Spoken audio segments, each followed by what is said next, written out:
Hello guys and welcome to volokinproject. It's Tony here, your favorite YouTuber. In today's quick review I'm going to feature this third generation Moto 360 and why it is not worth the asking price of £200 currently on sale on their website. I have a good feeling that they're going to discount this very soon simply because nobody is buying it, but still if it's, anywhere above £100, it is definitely not worth it, guys. And it's impossible for me to talk about the third gen without showing you my first gen, still up and running, I don't know, 6 or 7 years later, guys. So without further ado, we're going to start with this review. And first of all, the things that made the first gen great and the things that didn't make it great are still kind of featured over here, guys. So the first gen Motorola was criticized heavily about this flat tire display over here, and the new generation has flat tire all around like the cheap Chinese smartwatches. For example, Huawei doesn't have any kind of black bars over here, and they do it for 100 quid. So don't get me wrong, this is not a Motorola product, by the way. This is a licensed product manufactured and designed by let me see, I've got it on my notes, Buy Now, some sort of a weird company. They made it look like a Motorola 360, but not exactly, because the Horween leather over here on this strap is still holding on perfectly fine.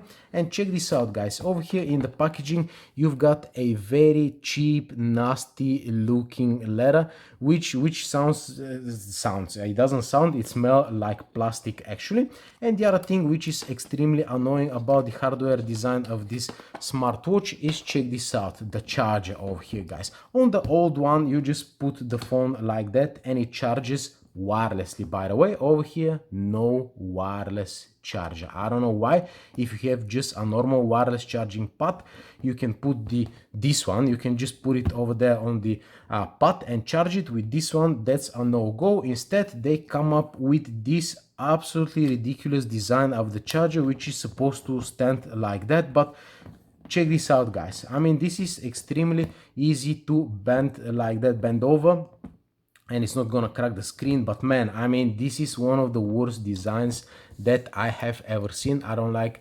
this charger. Of course, you've got two straps over here, which is good, and pretty much the design itself, I like it. It is quite chunky. It's 76 grams. It is way chunkier than the original 55 grams over here. You literally don't feel this smartwatch on your wrist, but you definitely feel this one. And you might think like, okay, we've got a bigger battery over here. Well, I don't know what's the battery, and I don't care, because the battery life is 1 day, guys. We're talking about 24 hours over here. If you charge the watch completely and you just leave it standing like that, it can last up to 3 days, not being hooked up to anything, just showing you the time. But if you hook it up, you've got 24 hours of battery life.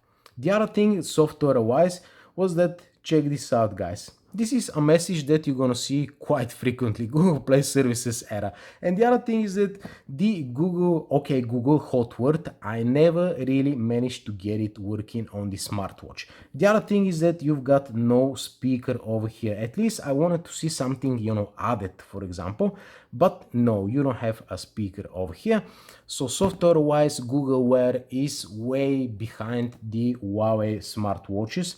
Unfortunately, I don't know about the updates, I don't particularly care, but to be honest with you, I don't see much of a difference between the original Moto 360 and the occasional glitch like that and the newer versions, and that's like 7 years in development, which I don't know. The only thing they've added is the ability to customize the watch faces from the watch itself, which is nice. And when you get a text message, you get a tiny keyboard over here which you can reply to the text message. These are the two neat tricks that I really like. And again, coming back to the battery life, the recharge times 1 hour over here, guys, and the old one, in 1 hour you can get 90%.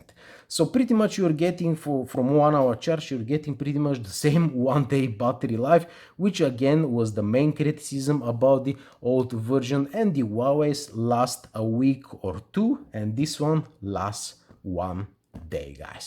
So yeah, I can't really, roast it any more than that. I like the idea, or I obviously supported them and bought it when it was like 230 pounds new, something like that. Initially it was 300 or something, which is crazy, guys. But now again, I have a feeling that they're going to discount this one. I don't think they're going to discount it more than 150, which is still not worth it for the smartwatch. Get a Huawei watch for 100 pounds instead, or even, I'm going to show you something in a sec. You can get one of those UmiDigi smart watches. Well, they're not particularly smart watches, but they do connect, to an application with tracking, with everything, with O2 sensors at the back. And this one looks suspiciously similar. The difference is that this one has more functionality and it's like 30 quid on Amazon. So yeah, get one of these smartwatches if you're on a budget. If not, spend 100 and get a Huawei one. Don't waste your money on this smartwatch. And as I said, I really wanted, this smartwatch to be different, to succeed, to see something different, to see, the issues with this one, the poor battery life mainly fixed, and the screen over here. But unfortunately, this one, yeah, okay, they improved the straps. You can get any kind of strap for this one, where over here was a little bit difficult, but that's not enough, guys. And I'm sorry to say that you should not be buying the new Moto 360. That's about it. Thank you very much for watching, and I'm gonna see you in the next one. Adios.